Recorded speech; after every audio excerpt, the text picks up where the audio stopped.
UP में मुलायम सरकार car सेवकों के ऊपर गोलियां चलवा देती है।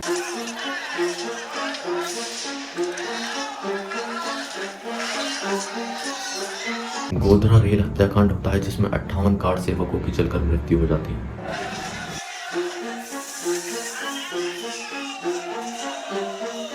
करीब 5 घंटे के भीतर पूरी मस्जिद के तीनों गुंबदों को तोड़कर नीचे गिरा दिया जाता है।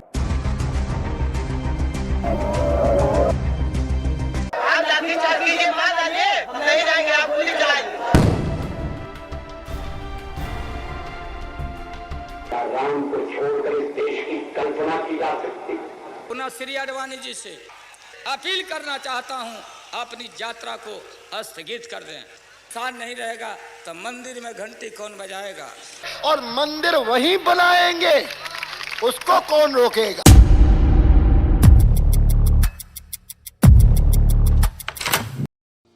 अयोध्या पर हुए सैकड़ों साल के बाबरी अत्याचार और फिर अयोध्या उदय की कहानी। इतिहास के पन्ने बताते हैं भगवान राम की अयोध्या साम्राज्य 84 कोस तक फैला हुआ था, जिसे कौशलपुर कहा जाता था। उस समय अयोध्या अखंड भारत का सबसे विकसित और समृद्ध स्थानों में से एक थी। लेकिन 1528 में बाबर के आदेश पे मीर बाकी ने अयोध्या राम मंदिर को तोड़कर उस जगह पर मस्जिद बनवा दी।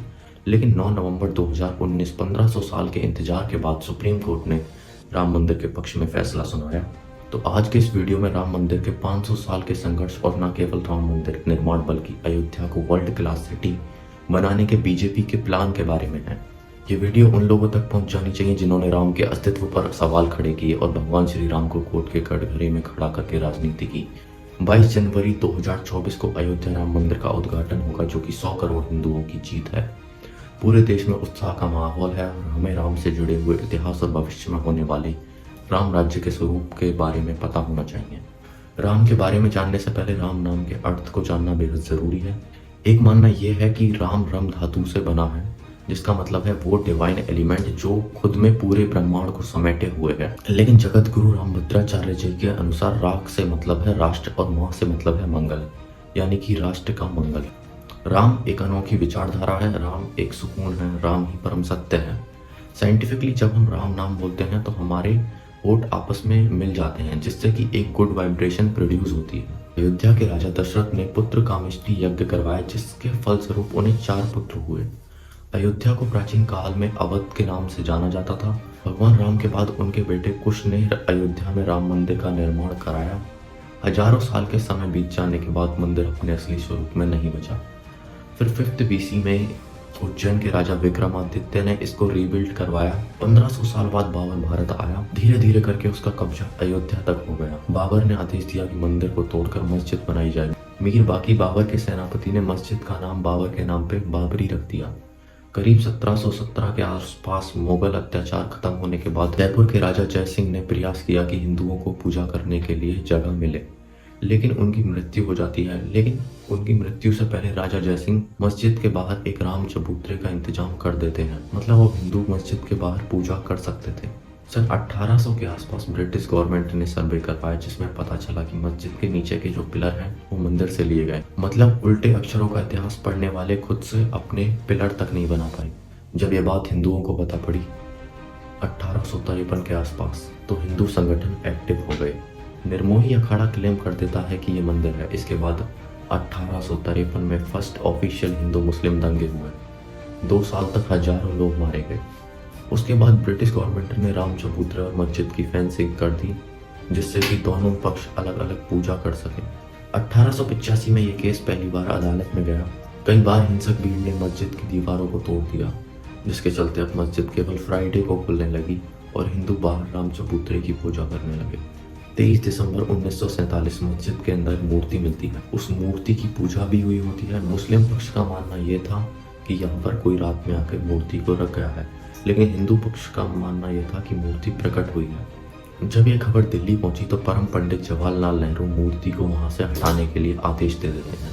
उस टाइम देश में संविधान नहीं था, तो जवाहरलाल नेहरू उस समय के अयोध्या के डीएम से मूर्ति हटवाने को कहते हैं। लेकिन के नायर इस बात से मना कर देते हैं और जवाब में अपना इस्तीफा दे देते हैं और एक सुझाव देते हैं और बोलते हैं कि अगर मूर्ति हटाई तो देश में दंगे हो सकते हैं और कोई पुजारी भी राजी नहीं होगा मूर्ति हटाने को। के नायर के सुझाव को नेहरू एक्सेप्ट करते हैं और दूर से राम के दर्शन को परमिशन मिलती है। जनवरी 1950 हिंदू महासभा कोर्ट से अपील करती है और पूरी तरीके से पूजा करने की परमिशन मांगती है। इधर से निर्मोही अखाड़ा और उधर से मुस्लिमों की तरफ से सुन्नी वक्फ बोर्ड अपना अपना कंट्रोल मांगते हैं, लेकिन कोर्ट में इसकी सुनवाई बहुत धीरे चल रही थी। 6 अप्रैल 1980 बीजेपी की स्थापना होती है। अब इस समय हिंदू संगठन एक्टिव हो जाते हैं, विश्व हिंदू परिषद, आरएसएस, बजरंग दल, और इनका कहना था बहुत हुआ इंतजार, हम मंदिर बना के रहेंगे। 1984 दिल्ली विज्ञान भवन में धर्म संसद आयोजित होती है, जिसमें अशोक सिंघल और बीएचपी के बड़े लीडर्स ऐलान कर देते हैं कि राम मंदिर जरूर बनेगा और सीतामढ़ी से अयोध्या तक रथ यात्रा जाएगी। 6 महीने बाद इंदिरा गांधी जी की मृत्यु हो जाती है। राजीव गांधी देश के नए प्रधानमंत्री बनते हैं। अब देश में 1989 इलेक्शंस की तैयारी होने लगती है। 1986 में शाह बानो केस में मुस्लिम औरतों को मेंटेनेंस देने पे मंजूरी होती है, जिससे मुस्लिम नाराज हो जाते हैं, क्योंकि आगे इलेक्शन थे और राजीव गांधी बिल्कुल नहीं चाहते थे कि मुस्लिम नाराज हों। और रात में फैजाबाद डिस्ट्रिक्ट कोर्ट के गेट खोलते हैं और केवल 1 घंटे के अंदर फैसला बदल दिया जाता है। 6 फरवरी 1986 को लखनऊ में मुस्लिम पक्ष की बड़ी मीटिंग हुई, जिसमें बाबरी मस्जिद एक्शन कमेटी फॉर्म हुई। फिर कुछ दिनों बाद किसी को भी मंदिर और मस्जिद जाने का अधिकार नहीं था। देश में भागलपुर, बिहार के दंगे हुए, जिनमें 1000 से भी ज्यादा लोग मारे गए। फिर उसके बाद देश में कई घोटाले हुए, बोफोर्स स्कैम हुआ, और जिसके बाद कांग्रेस चुनाव हार जाती है और बीजेपी पहली बार पावर में आती है। वीपी सिंह देश के नए प्रधानमंत्री बनते हैं। 25 सितंबर 1990 को लाल कृष्ण आडवाणी ऐलान कर देते हैं सोमनाथ टू अयोध्या यात्रा। उस समय पर नरेंद्र मोदी करीब 40 साल के रहे होंगे और ये संघ के कार्यकर्ता थे। यात्रा बिहार पहुंचती है। बिहार के सीएम थे लालू जी। लालू ऑर्डर देते हैं डीआईजी को और पुलिस प्रमोद महाजन और आडवाणी जी को अरेस्ट कर लेती है। इसके जवाब में बीजेपी गुस्सा होकर अपना सपोर्ट वापस ले लेती है और वीपी सिंह की सरकार गिर जाती है। 30 अक्टूबर 1990 कार सेवक अयोध्या पहुंच जाते हैं और मस्जिद पे झंडा लगा देते हैं।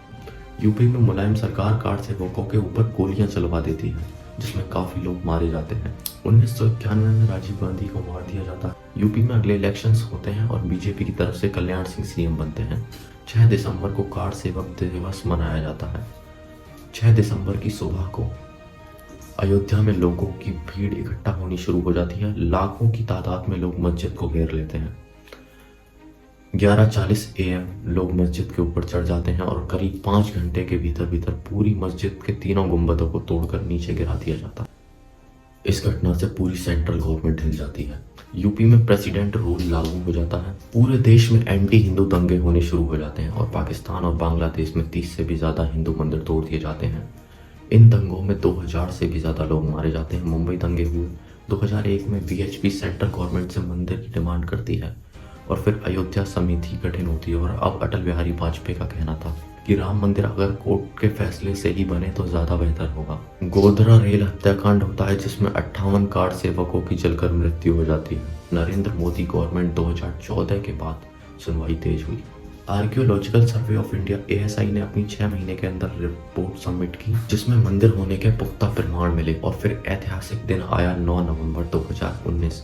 ASI की रिपोर्ट का हवाला देते हुए सुप्रीम कोर्ट मंदिर के पक्ष में फैसला सुनाती है। 22 जनवरी को राम मंदिर का उद्घाटन है। मंदिर बनकर तैयार है। योगी गवर्नमेंट का लक्ष्य केवल राम मंदिर ही नहीं बल्कि अयोध्या को वर्ल्ड क्लास सिटी बनाना है। तो आइए जानते हैं, मक्का मदीना जैसे सऊदी अरेबिया की इकोनॉमी में एक बड़ा रोल प्ले करता है, ठीक उसी तरह अयोध्या भारत को विकास की नई ऊंचाइयों पर ले जाएगी। अयोध्या डेवलपमेंट के लिए 32,000 करोड़ का बजट एलोकेट कर दिया गया है। गवर्नमेंट का लक्ष्य यूपी को $1 ट्रिलियन इकोनॉमी बनाने का है। फिलहाल अयोध्या में 260 से भी ज्यादा प्रोजेक्ट पर काम चल रहा है। अब मैं आपको बताने वाला हूँ गवर्नमेंट अयोध्या को कितना भव्य बनाने की तैयारी में है। जैसे सतयुग में अयोध्या का स्वरूप था, ठीक उसी प्रकार अयोध्या में 5.5 लाख लोग रहते हैं। अनुमान यह है 2031 तक ये लोग 12 लाख हो जाएंगे। 2 करोड़ टूरिस्ट हर साल अयोध्या आएंगे, उसके लिए लोगों को रहने के लिए जगह चाहिए। तो इस चीज को देखते हुए अयोध्या को टूरिस्ट अट्रैक्शन की तरह बनाया जा रहा है, इसलिए वहां पे गवर्नमेंट ने रूम्स, होटल्स की पूरी व्यवस्था कर दी है। मैं आपको एक एक करके सारे प्रोजेक्ट्स के बारे में बताऊंगा। श्री राम इंटरनेशनल एयरपोर्ट का उद्घाटन हो चुका है और अब अयोध्या की कनेक्टिविटी पूरे वर्ल्ड के साथ है।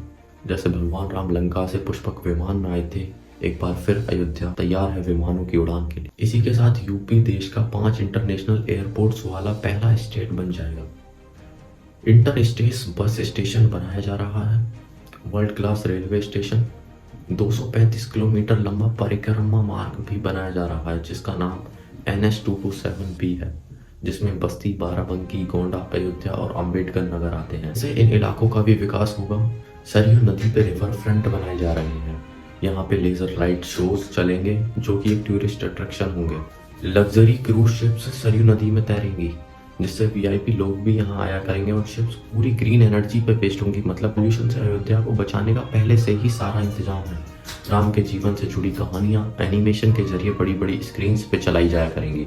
वर्ल्ड का सबसे टॉलेस्ट राम स्टैचू जिसकी हाइट 251 मीटर होगी अयोध्या में बनने जा रहा है। कॉमन बिल्डिंग कोड, अयोध्या को भगवामयी करा जाएगा। सारे घर और मकान सब एक सेम बिल्डिंग कोड के हिसाब से डिजाइन होंगे। जैसे जयपुर को पिंक सिटी कहा जाता है, ठीक उसी प्रकार सभी दीवारों पर भगवान राम के जीवन से जुड़ी पेंटिंग्स बनाई जाएंगी। ईज ऑफ लिविंग योजना के अंतर्गत अयोध्या को अवैध बस्तियों से बचाया जाएगा और डेवलपमेंट अथॉरिटी के द्वारा अयोध्या के अंदर नई विकसित बस्तियां बनाई जाएंगी। सीवेज सिस्टम, रोड्स, पार्किंग, इन सब बातों का ध्यान रखते हुए सभी चीजों को पॉल्यूशन और ट्रैफिक समस्या से बचाने के लिए बनाया जा रहा है। अयोध्या में 500 एकड़ में सोलर प्लांट बनाया जा रहा है जिससे इलेक्ट्रिसिटी पे डिपेंडेंसी कम होगी।